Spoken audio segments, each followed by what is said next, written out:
All right, well, welcome back again, and I'm excited today to talk to you about the principles of reframe and grow, and how every marriage really needs both of these principles. So stay tuned, and I look forward to getting into that with you more.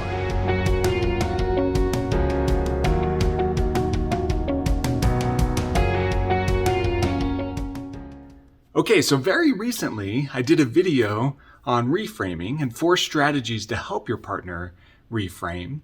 And if you haven't taken a look at that video yet, go check it out. It's a really great precursor to our topic today. I wanted to emphasize on this growth side today, and it builds off of the reframe side. The reason that I'm talking about these 2 principles is because when you're working through conflict in a relationship and you're trying to help your relationship grow, your partner oftentimes is seeing or feeling or experiencing things that are contrary to connection. Right? There's things that are going on in your interaction that are creating barriers to connection. And we want to remove those barriers and help bring you together the best that we can. And one of the important strategies is to know how to help your partner reframe when your partner is getting you wrong. Right? So when they're misperceiving, when perception is causing issues in the relationship, it's really helpful for you to know how to help your partner reframe the things that they may be getting wrong with you. And then the other aspect that we want to focus on is growth, right? So we don't want the only solution to the relationship to be your partner's just seeing it wrong, so all you need to do is help them see it better, right? That's one aspect. But the second vital principle is to grow in the ways that you're able, right? To really pay attention to the things that your partner's experiencing, helping them reframe the parts that would be healthy for them to understand differently, but then also be willing to grow the parts that they're communicating to you that they would love growth in, right? And that's what our video is about today. So if you haven't seen it yet, go take a look at our reframing video and study that principle. And today we're going to build on the growth aspect. So to really help your relationship grow, there's 4 key principles that I think are super important to the growth side. And again, the growth side is the part where I look at me and I consider the things my partner's communicating to me, and I try to grow those things that they're communicating to me, right? I try to adapt and improve on my side of the relationship. The first one is this principle of stretch where you can. Right now, you'll remember from our YouTube video, How to Make Your Relationship Grow, you'll remember in that video that we talked a lot about this need to get out of comfort zone, sometimes if we're going to make growth happen, right? And a lot of us don't like to get out of our comfort zone. We get kind of stuck in our ways on ideas and preferences and needs and desires in the relationship, right? And even just down to like the way we do things, the routines that we go through, the way we like furniture, the way we like to put dishes away in the cabinets, right? We kind of get stuck in our way. And in a relationship, that can be kind of hard because you're trying to take 2 people, merge their lives together, and that means kind of merging their preferences and their needs and their desires together as well. They're not all going to match up, right? And if you're unwilling to stretch, right, stretch to kind of move a little bit closer to where your partner's preferences may be, you can really end up in gridlock on a lot of issues, right? And gridlock, as you remember, according to that YouTube video, is really bad, right? We don't want gridlock in relationships. It really tears down relationships quickly, which means we want to be able to stretch where we can. Now, what I mean by where we can, and I'll use this term several times throughout this video, is we're going to have stronger and less strong feelings on a variety of topics in the relationship, right? And the ones that aren't as meaningful to you, we really want you to work to stretch in those areas, right? Because if we're going to bring 2 people together, we want you to be willing to stretch and we want your partner to be willing to stretch. And if you're standing a little distance apart on a particular topic, right, as you're stretching toward one another, you might be able to meet up in a way that doesn't create problems for your relationship, right? But if you're never willing to stretch and they're never willing to stretch, you're going to end up in gridlock. So take a look at that YouTube video on growing your relationship, right? We talk about getting out of your comfort zone and pushing yourself a little bit in areas that you can, in areas that you feel strong enough or capable enough, or you can kind of, see the opportunity to grow, pay attention to those preferences in your partner, the things that they're communicating to you, and work to stretch a little bit in the relationship. The second principle that I think is important is to accommodate where you can. Now, you'll remember in our YouTube videos, we actually did two that are fantastic if you haven't seen, the validation YouTube video, as well as our empathy YouTube video. Right? This idea of accommodating my partner means trying to bring in to my way of being a few of their preferences, right? Accommodating those preferences into the way that I do things, right? And validation and empathy can be really helpful to accommodating where I can, right? Validation really allows me to kind of see and acknowledge where my partner is. It doesn't mean I have to agree with their thoughts or their feelings or their stance on a given topic, but allows me to really validate and understand, acknowledge, recognize, communicate that I see you to them. And empathy is this practice of stepping into their experience, right? Trying to experience from inside their experience, which really gives me a first-person view to some of the things that they may have preferences or needs on, right? And they're really helpful to this idea of accommodating where I can, right? Trying to make accommodations for my partner, their needs, their desires, their preferences, trying to accommodate those into my day, into my week, into my month, into my year, but also into my way of being, right? The way I go about doing things just day to day in the relationship.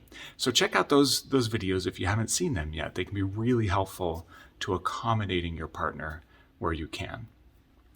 One example of this is I had a couple that I was working with recently, and she really loves Italian food, right? And so when they go out to a restaurant, if they're going to spend money, right, she would really prefer Italian food, right? And he doesn't love pastas, right? Like it's not his favorite. He's much more of kind of an American classic kind of burger kind of guy.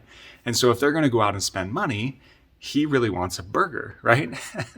And so they run into this dynamic where if they both aren't willing to accommodate the other's preferences, they're going to have a conflict every time they go out to eat, right? They're both going to want things their way, and they're not really going to empathetically step into each other's perspective, right? But if they can accommodate one another, if they can look for opportunities, and there's a variety of answers, solutions to that issue, right? That we could trade off every other time, going to a restaurant you like, going to a restaurant that I like. We can pick restaurants that are side by side next door to one another, get takeout in one, eat in the other, right? We can both take out and have our favorite type of food eating from home. We can take it to go, both of us, and have a picnic instead, right? Where we can both enjoy something that we like to eat. Or we can find restaurants that serve both, right? That serve Italian dishes and classic kind of American cuisine, right? So lots of different opportunities to accommodate one another, accommodating one another's preferences, but that accommodation typically begins with my ability to validate where you're at and to empathetically kind of step into where you are and experience from your experience. So accommodate where you can. The third principle is to compromise where you can. And you'll remember in our Resolving Differences video, right, we talked about this couple that was really struggling to know how to best support their children in not being entitled, as well as learning how to budget, right? They were having a conflict, this couple, on how to parent their children. And the parenting dynamic was coming down to money.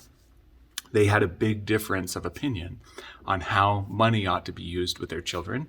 The husband was really focused on wanting the kids to learn how to budget and how to be responsible with money. And the wife in the relationship was really concerned about entitlement, that giving the kids an allowance would create entitlement. And the couple kind of arrived at this place, a compromised solution, right, that you'll remember in this video, that they decided that the best thing is to provide opportunities for their children to earn money. And then it would help protect against them being entitled, but they could also practice this budgeting idea.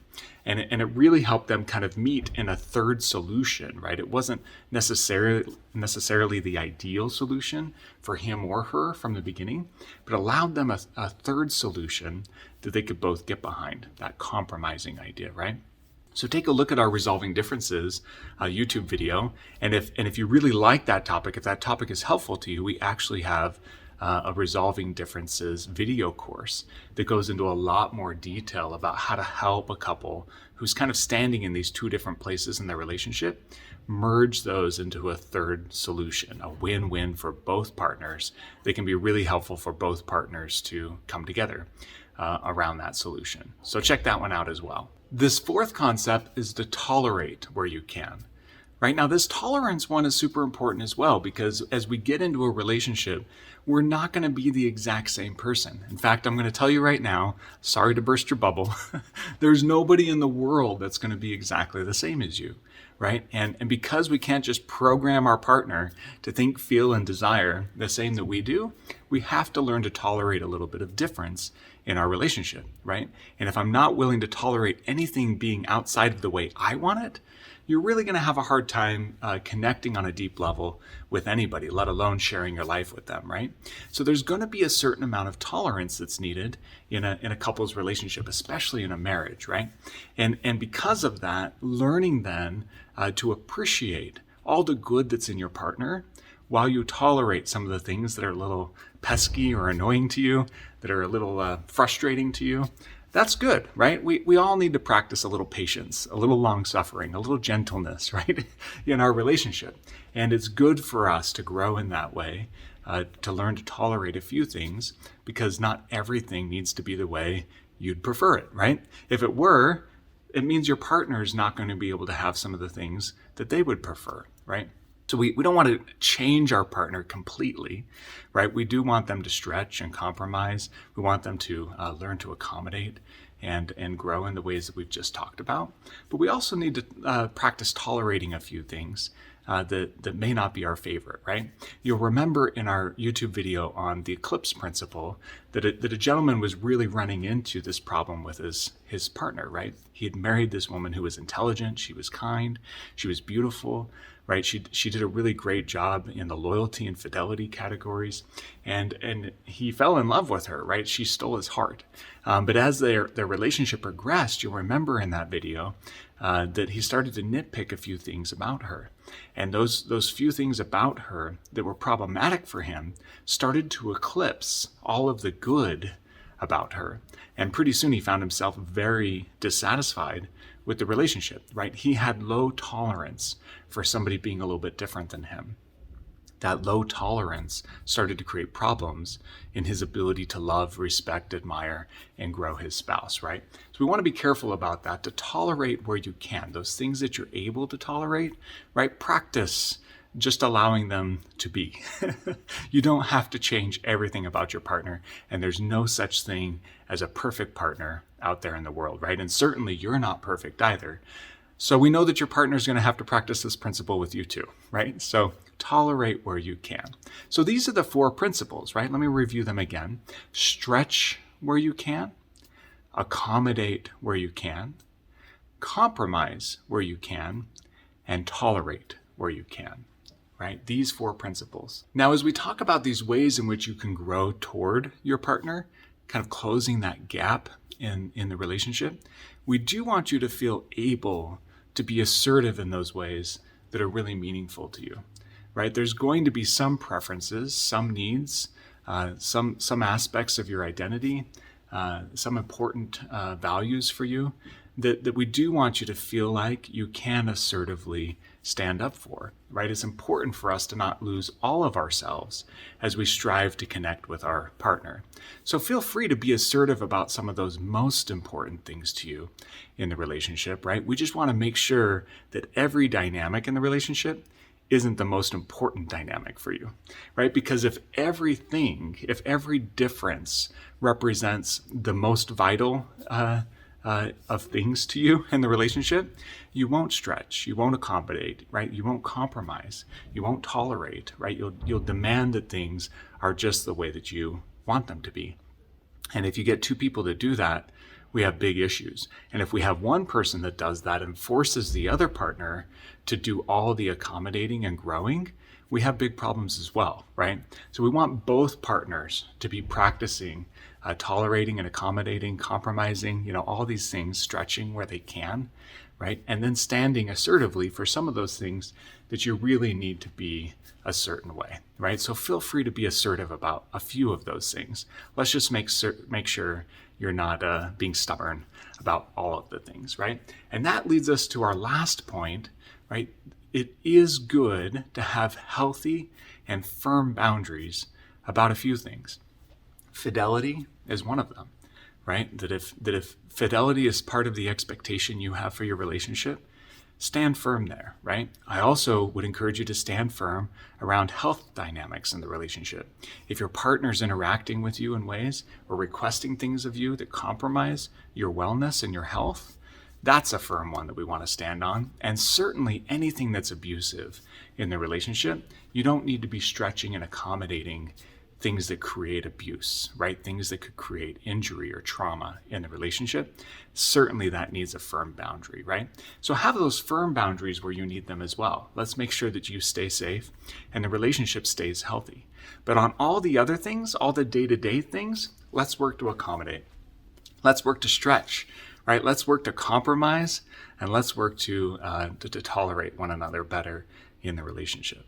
All right, so those are the principles for today, right? So add those principles to the reframing principle, right? When you run into issues in your relationship, help your partner reframe the pieces that they're getting wrong, and then work to grow the pieces that you're picking up on that they would prefer different, right? And as you do that, as two partners do that, they help each other set the record straight and reframe the pieces that they're getting wrong, while also having a willingness to grow themselves in a way their partner's requesting. The sky's the limit, right? In fact, we want to shoot past that, right? Like we can take couples and relationships to places that are just divine, right? And we want that type of growth in your relationship. And it's possible if you have two people who are willing to help each other reframe and are also willing to do the growing, right, in the relationship. So take a look at all those YouTube videos, apply this one to those principles, and continue to grow your marriage to the happiest place that it can be. As always, we're grateful to be with you. Thank you for joining us. If there's anybody that you know that could use this content, please share it with them. And otherwise, I look forward to being with you again soon. Take care.